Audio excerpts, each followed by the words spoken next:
Golden State Media Concepts Baseball Podcast. We cover everything Major League, from spring training to the World Series. We've got your favorite club covered, from New York to Boston to LA. This is the Golden State Media Concepts Baseball Podcast.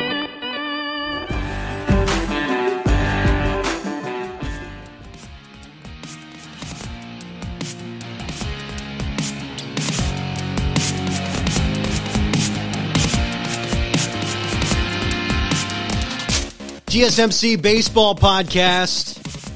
Rough start to the day. Didn't hit record. Went for 5 minutes, but that means the segments are cooked up and ready to go. It's the GSMC Baseball Podcast. Big welcome in. I'm Lucas Moore. The month of February has moved horribly slow. I mean, disgustingly slow. And baseball, it's right there. We see it coming. Projection models starting to fire out day by day. The commissioner's throwing out crazy rule changes, right? And baseball's just around the corner. And we had a very large trade finally finalized. And it was a total mess. We'll break down exactly what happened to that in just a second. We're also going to play a game, Cross Them Off, where I'm going to cross off 7 teams from World Series contention right now. And those organizations, I think, would admit, hey, the World Series is just not in the cards for us this year. It's not the goal of the season. It's not what they're looking forward to. They have no expectations whatsoever of being competitive for the playoffs, let alone a World Series title. So we'll talk about that a little bit later in the show. That'll end our show today. But where I wanted to start off, Mookie Betts. That trade is finally finalized. And I think this was more of a PR signing, or PR trade finalization, or PR, hold on, we don't actually want to do this, move from the Red Sox, because this Mookie trade came through. And listen, when they run the analytics, so the way the Red Sox run trade analytics is they analyze future contract value to the organization. So obviously they have a methods of determining contract value, which is pretty standard across Major League Baseball. It has to do with how many wins a player adds, their age, etc. There's a way that Major League teams have all agreed that contracts should work based on past contracts, based on statistics, based on the average budget of a Major League team. Every team has their own very similar model to value a player in terms of a dollar amount over said years.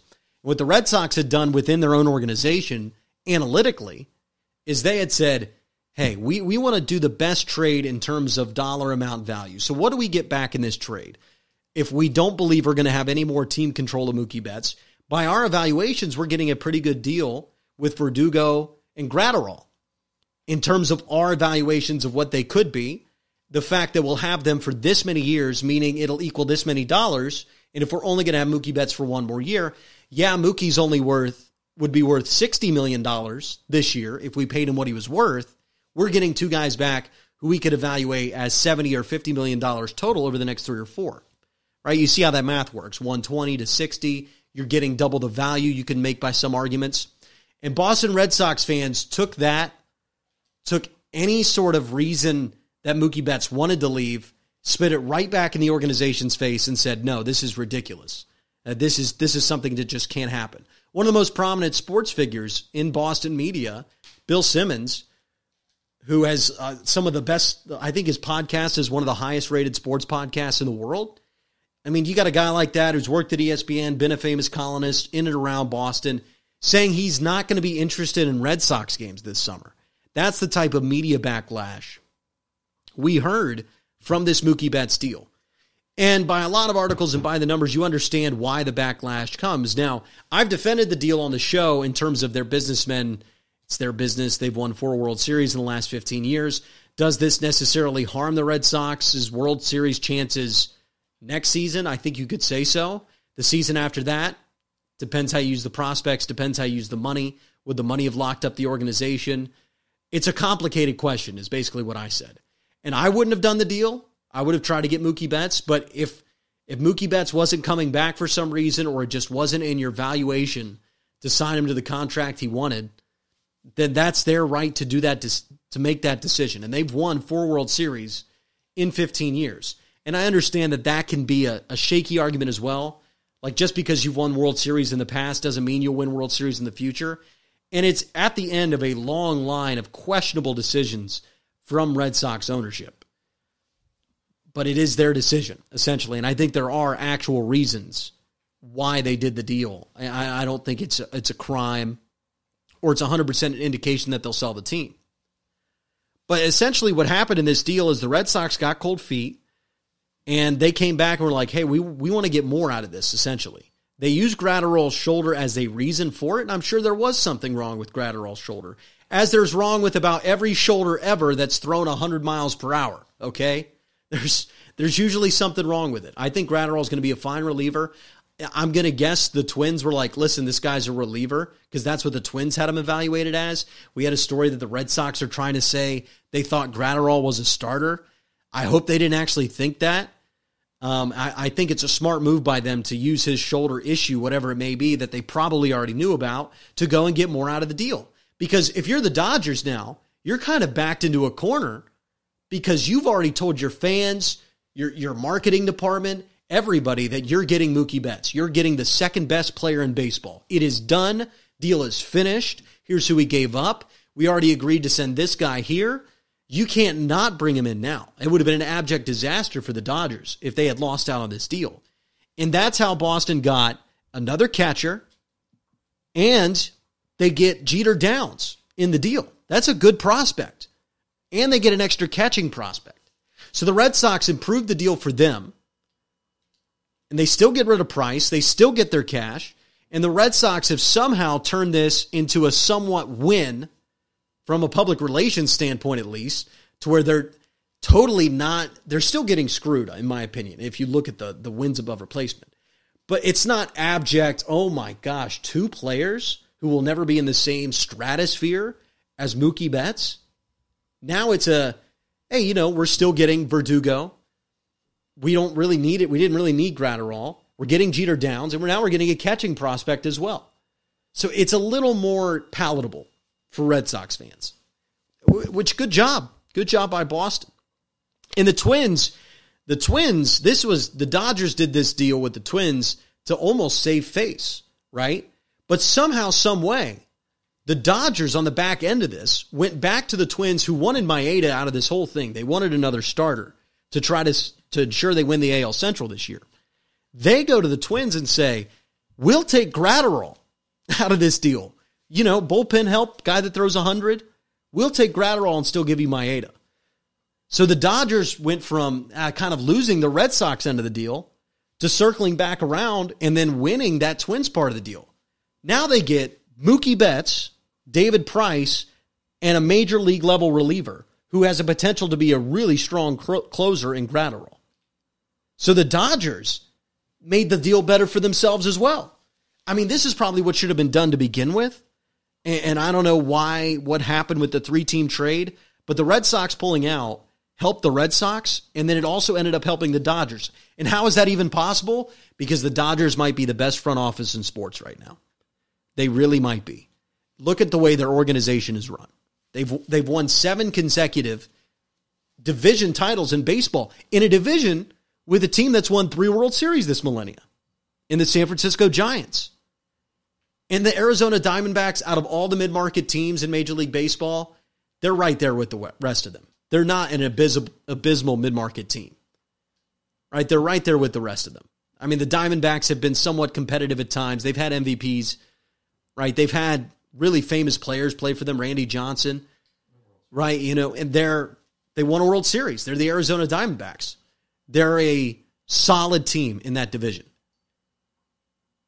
And you move through the National League West, I get the Padres are pretty embarrassing. I understand the San Diego Padres aren't exactly a milestone franchise or organization. But the Dodgers have won that division 7 straight years. And it's an average division in baseball. It's not an embarrassment. And not only have they won it for 7 straight years, this season they were under the tax threshold and are still under the tax threshold, which means they've spent their money smartly. They have another MVP in their outfield already, and they might have the number 1 farm system in sports. this is stuff that's crazy. I mean, all these things don't happen by accident. In the back end of this trade, the Dodgers getting Gratterall and Price, who in a new environment, in a new division, should have his best season since that 2018 year, which wasn't even great until the postseason. But I think we'll see the best version of David Price that we've seen in a long time. And it's not like the Dodgers need him to be old David Price. The Dodgers just need a 3.8 ERA and a guy who's going to eat innings throughout the season and might give you some valuable middle inning work as reliever, or if he's been good enough that year, win a playoff game for you. Right? That's all the Dodgers need. Not even win a playoff game, because you're going to be playing another third starter. You just need to give up 4 or 5 runs. Excellent deal from the Los Angeles Dodgers. Good job by the Red Sox to save face, although they're definitely losers out of all this. We'll see where that situation goes in Boston. See if fans show up for opening day, because they've been pretty upset. Major League Baseball proposes a new postseason format. Trevor Bauer said that the commissioner of baseball has no feel or understanding of the game. An interesting quote from the Cincinnati pitcher. We'll talk about that postseason format and why I'm here to tell you it's not necessarily a PR stunt, but it was public relations, the reasons behind that release, and what it all means on the other side of the break. You're listening to the GSMC Baseball Podcast. This is your ultimate stop for everything sports. The Golden State Media Concepts Sports Podcast. Should I say more? From the NFL, MLB, the NBA to MMA, it's all in here. The Golden State Media Concepts Sports Podcast. Listen now.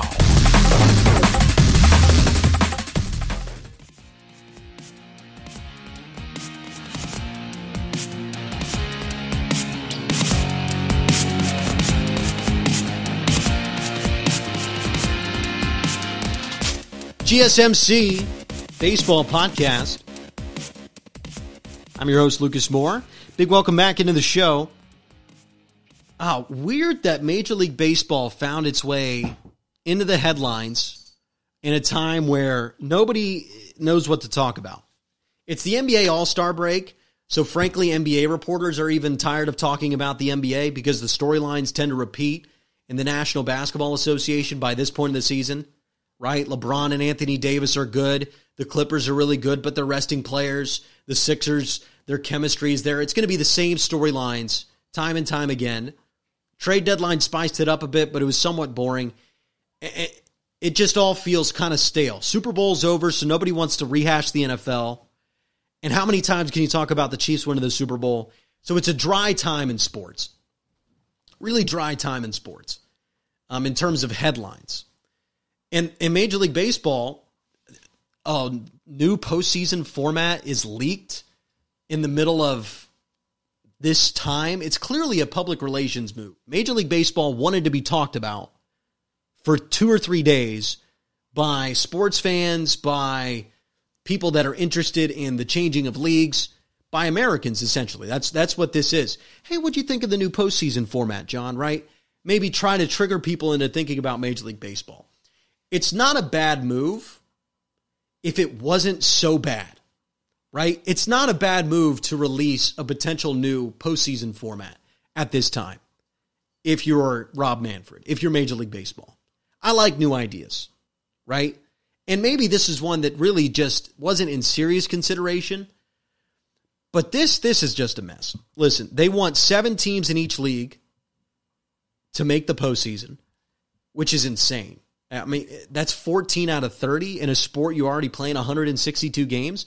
Frankly, it's ridiculous that you let 16 out of 30 in the NBA in. They play half your schedule. Literally play half the Major League Baseball schedule. And that's why you see teams like this year, the Chicago Bulls, who, love that I'm in the city of Chicago, but the Bulls ain't special. And the Bulls are sniffing around a playoff spot. Shouldn't be happening, right? Too many teams in the postseason.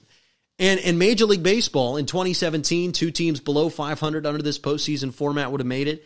Listen, you just cannot have, in a sport where it's already so long, so many regular season games, if you devalue that to get teams that are below 500 in, not only does it change how baseball has been played for years, it becomes uninteresting. Right? If there's 7 teams making it into the postseason, and you're a Dodgers fan, Oh my, you could literally have the worst injury luck all season long. Your manager could make incorrect decisions about every night. And by every projection model, if every player hit every worst case scenario, you would still be about, by every statistician, a 60 to 70% chance to make the postseason. Right? It's untenable when you're already playing 162 games. Right? And I get it makes the end perhaps a little more exciting, but it's just too much. It's too many teams. I would favor, I saw this, expand Major League Baseball by 2 teams, then you have 32, and then you make it 4 teams in each division, and then the divisional winners make it.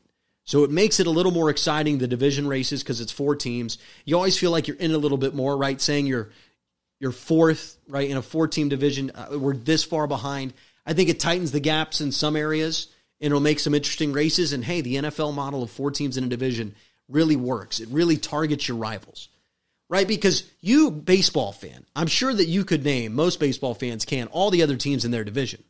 But it's always a little bit harder in baseball than it is football. Ask a Cleveland Browns fan who's in their division. They know right away. Ravens, Bengals, Steelers. Yes, football's more popular, but ask a Twins fan. Oh, yeah. How's the rest of the division doing?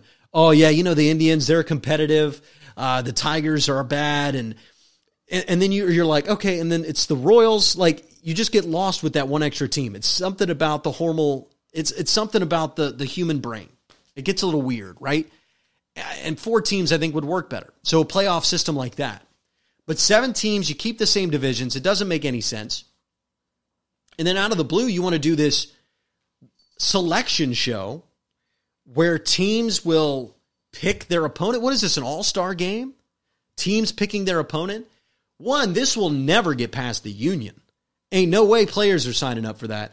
You want us to go on national television and give another team bulletin board material? And then us to look silly at the end of the process? There's only 2 ways that would go. The players' union says no, which is 98% to go, or they say yes, and nobody ever picks a team that they should probably play against. It will always be the 2 picks the 7, the 3 picks the 6. It would become uninteresting because you'd say, well, they're the lowest seed, so we'll go by record because that's what's rational sense, and we'll get crushed the least for it. And you know what? We get to play that record anyway. They would never go, because there are some matchups where you want to play a team that might have had a better record, but your hitters match up really well with their pitchers, but nobody would ever do that, right? If there was a 4 seed out there and you're a 2, you're not going to go pick the 4 because the splits and the analytics say you should play them because it's disrespect. And that's what makes that gimmick show a gimmick. It would just be to try to draw random eyeballs one night, wouldn't excite the playoffs whatsoever. It's one of those things that is not exciting. And if you're baseball, you need as much excitement as humanly possible and not artificial excitement from a television show, right? The college football playoff TV show works because they needed a playoff. It's not because they have a TV show about it. In fact, most people don't watch the selection show. They wait for the notification to pop up on their phone. And Selection Sunday and March Madness is there because it's needed. Right? It's not there because, we needed a television show for it. I don't think people watch Selection Sunday anymore. It's like 1 million people maybe watch that show. You're going to sacrifice a lot of things for just 1 million or 2 views on a random day. By the way, in the middle of football season. Do you know how embarrassing it would be if you try this show where teams don't want to do it? It doesn't make much sense anyway. You've got 2 below 500 teams in it, and now nobody watches your show because it runs into a Thursday night football game? I mean, this is just nonsense by Rob Manfred. And it makes a really solid PR move or decision. They should have been floating expansion, right? Forget this postseason expansion. That's not even going to get through your union. How did that leak out? It needed to be expansion leaking out. Name 8 cities that don't have baseball right now. Make it the front page in their newspaper that they might be getting a baseball team. That should have been the front page story. Not running out this postseason format, which the fact that this went through a couple layers of approval to ever be leaked to the press is beyond me. It's beyond me. And if you have players calling you out on Twitter, it's not a good move.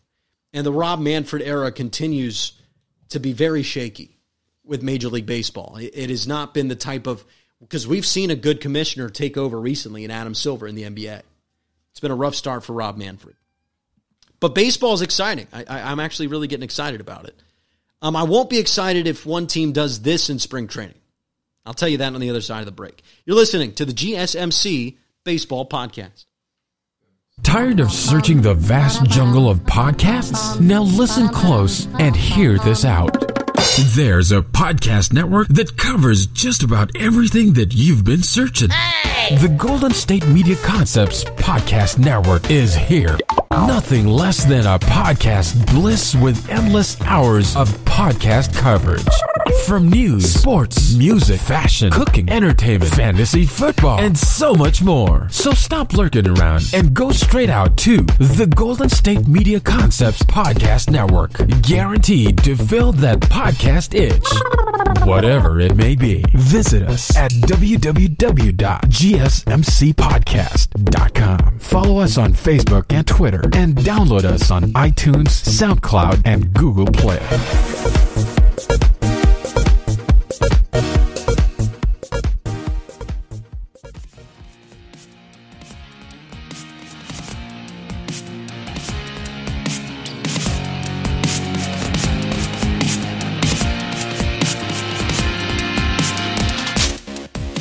Golden State Media Concepts Baseball Podcast. Give us a follow on Twitter at GSMC_baseball.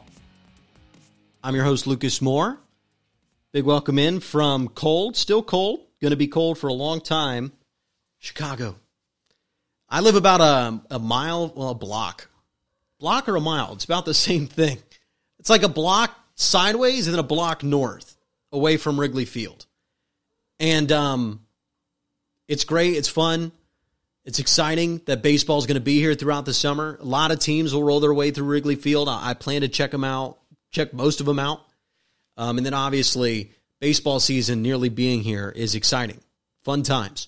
Later in the show, we're going to talk about cross them off. I'll tell you whether your team has already crossed off the list, in my eyes, for a team that can win the World Series. Barring breaking every projection model and barring breaking most things that make sense in the world. So we'll cross them off. We'll cross some of them off. Obviously, these types of segments can bite back to haunt you. But that's how predictions work, right? We're just going to have some fun on the show. But right now, I'm seeing reports, I'm hearing rumors, and I wanted to address them because this, to me, is something that I really hope does not happen this spring training. And that is the Houston Astros potentially getting thrown at in spring training for this cheating scandal. Which, to me, is just, I don't know, it doesn't make any sense. Here's why.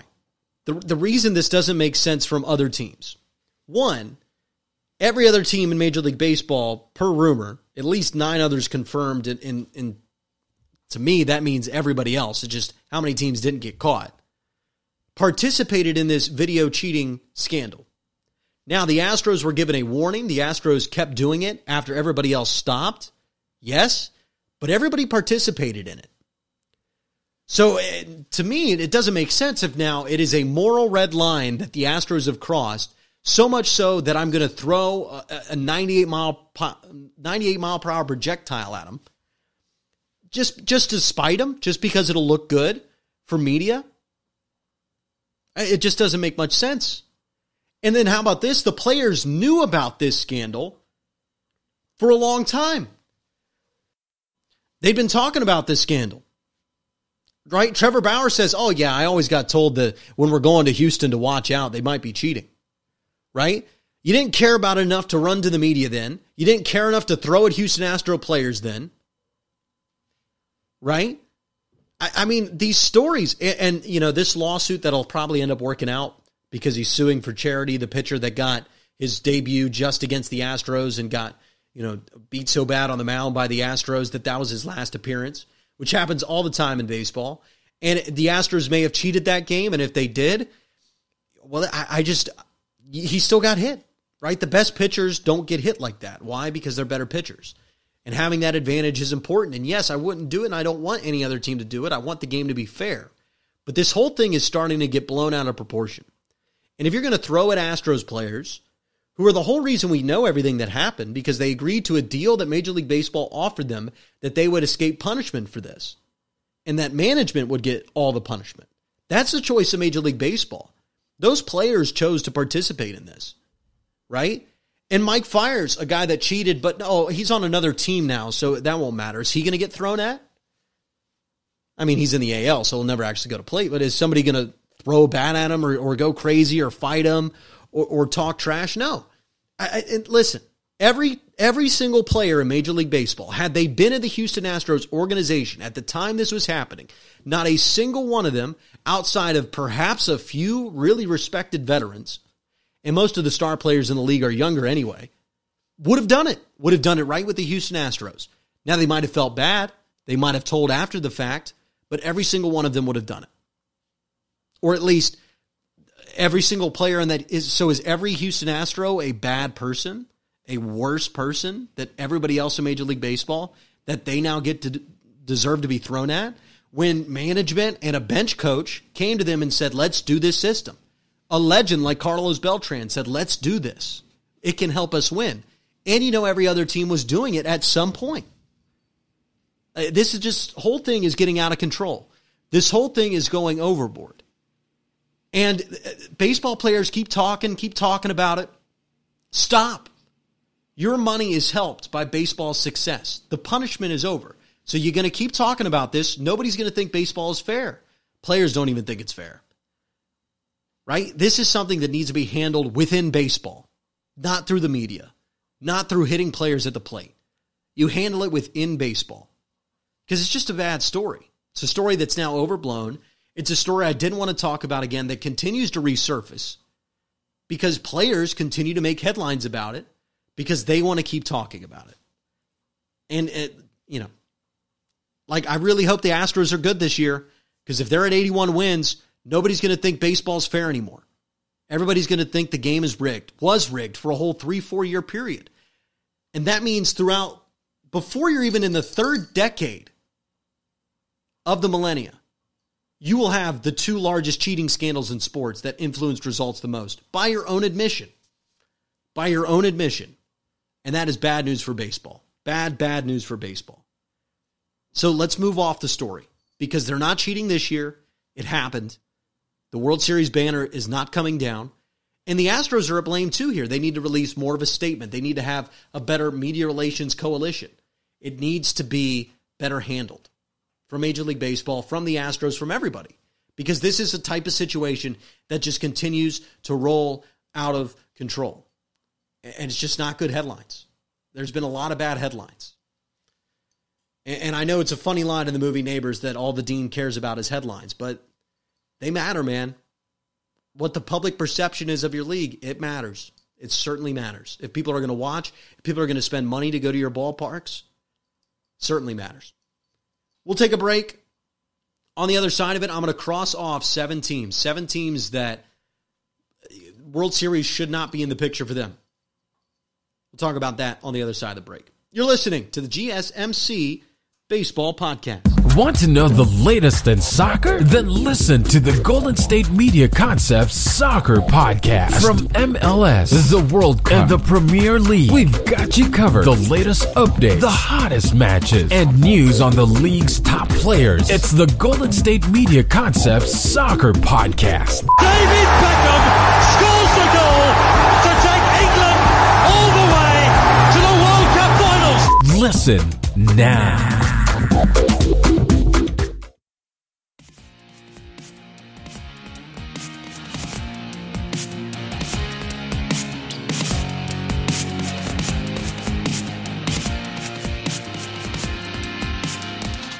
GSMC Baseball Podcast. I'm your host, Lucas Moore. And if I'm talking to these fan bases that we're about to talk about, you probably already know this. I'm going to cross off 7 teams from World Series contention right now, in my mind, to where these teams just simply don't have. This is how you look at this, right? You look at the divisions. 1, right? Divisional play is hugely important in baseball because it makes up the majority of your schedule, nearly. It makes up your standing, Makes up whether you can win a division, which is a minimum requirement, really, to me, to be a legitimate World Series contender year after year. There's going to be stories like the Nationals, right, that sneak into a wild card. So you have to be really competitive in your division. You need, to win a World Series, you do need some sort of frontline starter. He doesn't have to be a Cy Young winner, but he's got to be some sort of manageable frontline starter. And you need a decent lineup and probably a pretty good bullpen, right? You need to be at least at certain levels. And when we talk about projections, it starts from a floor and goes to a ceiling. You have a certain range of potential outcomes that you look at. And when teams run their own projection models, when projection models are run throughout the league, every single year in baseball, there's going to be 6 to 7 where the numbers just do not add up for a World Series. To where 1 out of 1,000 simulations puts them barely sneaking into the playoffs with 85 wins and good schedule luck and good division luck. When you're running those projections with the type of roster you have, you give a floor ceiling to all these players on your roster, and if every player hits the floor and injury luck is in your way and everybody else's projection is on the bottom end, which is certainly possible within the realm of simulations, right? But when you're sitting in that range, it's just so unlikely that essentially those organizations are crossing themselves off from a World Series this year. It's not the barometer of what they're doing. While the other 23 teams have run a projection where they win it all. And they really believe in that, right? Like 100 times out of 1,000. 10% of the time. Those are really good projections. But the 7 teams that aren't on the list, which I think this is a great list. Number 1, the Orioles. They were one of the worst teams in baseball, and they got rid of their best bat and best arm. And that equals not anything good. And every article you read about the Orioles, even from Baltimore, is, hey, 2021, we might be pretty exciting. They're in a real lull. Plus, add in the division there. Boston, still got a lot of talent. Although Ron Renneke, not really excited about a new manager, just traded Mookie Betts, but still a lot of talent. You have the Rays in that division, who might win 90 games. And you have the New York Yankees. So it's just a lot in the way of the Baltimore Orioles. And they're pretty bad. They're probably going to lose 100 games this year. Marlins, same boat. Just not a single significant player I'm excited about on the roster. It's just, there's a couple bats there that are interesting and might be a good 7-hole hitter on a World Series team. But they're batting in the 3 spot in Miami. It's just not going to work. And there's really nobody in that rotation except some young arms who may pan out. But even at the height of their projection this year, it'd be awfully surprising if the Marlins were even sniffing 3rd place in that really competitive National League East. The Pirates. It's not that there's any elite team in the NL Central. It's that there's 4 teams that are clearly better than the Pittsburgh Pirates right now. And this one is one of the ones where I think they're at the top of this list that I made. But Chris Archer's their only hope at a frontline starter. And Chris Archer, that trade, they're already regretting it. I mean, it's been bad moves in Pittsburgh. Detroit Tigers. I don't think they'll lose 114 again, but that's a long climb back from 114 losses when Miguel Cabrera, and aging Miguel Cabrera, is your only hope as an organization. It's a long climb. Royals, bottom of that division. Same boat. When Kansas City is down, and this is historical, when Kansas City is down in baseball, they are down. And there really isn't surprise years in Kansas City. They just often don't have the operating budget. So the Royals will be down this year. And then I've got the Mariners, Seattle. Unfortunate, too, because you think that maybe Seattle, they spend all this money. You think that maybe, just maybe, they'll find their way into the postseason for the first time in a very long time. And I just don't think it's in the cards for the Seattle Mariners this year. Now, one more team to put on this list out of my 7. And this one I'm kind of scared of. I'm confident of putting him here. I tell you that. I really don't think there's any path to winning a World Series for this team, but it's just nerve-wracking because of the brand. It's nerve-wracking because of some of the names. And that is the San Francisco Giants. So they are a roster of a lot of old players who have already fallen off the table. So I'm anticipating they'll fall off the table, but they already are not the players they once were. So what it would take for the San Francisco Giants, in my eyes, to be a World Series team would be for every player on their roster, Evan Longoria, Buster Posey, right? These guys who used to be MVP level players, and throughout their rotation, to hit their best season of their career. If they all have the best season of their career, the Giants are a World Series roster. Unfortunately, asking a bunch of people that are on the back end of their career to have the best year of their career simultaneously is a really unlikely event. But the Giants, they figured it out 3 times randomly. Counting them out, it seems dangerous. But look at the division they're in. They're the 5th best team. There's just, the Padres, I honestly think, have a better roster right now than the Giants. And the Dodgers are by far and away the best team in that division. So it becomes a really difficult argument if you're the San Francisco Giants. It just, the pieces aren't there.